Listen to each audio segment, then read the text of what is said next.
দেখবেন অনেকে অনেক পয়সা আয় করে, কিন্তু মানিব্যাগে কখনো পয়সা থাকে না। এই রাখছে, এই বেরিয়ে যাচ্ছে। পকেটে পয়সা থাকছে না, এই আনছে তো এই বেরিয়ে যাচ্ছে। অবশ্যই চ্যানেলটিকে সাবস্ক্রাইব, লাইক এবং শেয়ার, কমেন্ট বক্সে কমেন্ট করবেন, এবং যাতে আমার এই চ্যানেলটি আরও বেশি বেশি করে মানুষ দেখতে পারে তার জন্য একটু বেশি করে শেয়ার করবেন। তাই বলবো যে কি করলে আপনার পকেটে কখনো পয়সা শূন্য হবে না। আপনি বিশ্বাস করে করুন, এটি খুব গুরুত্বপূর্ণ টোটকা। তা করুন, দেখবেন অবশ্যই সুফল পাবেন।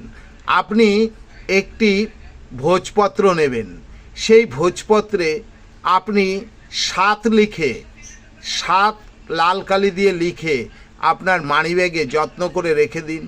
দেখবেন কখনো আপনার পকেট ফাঁকা হবে না। বিশ্বাস করে করুন,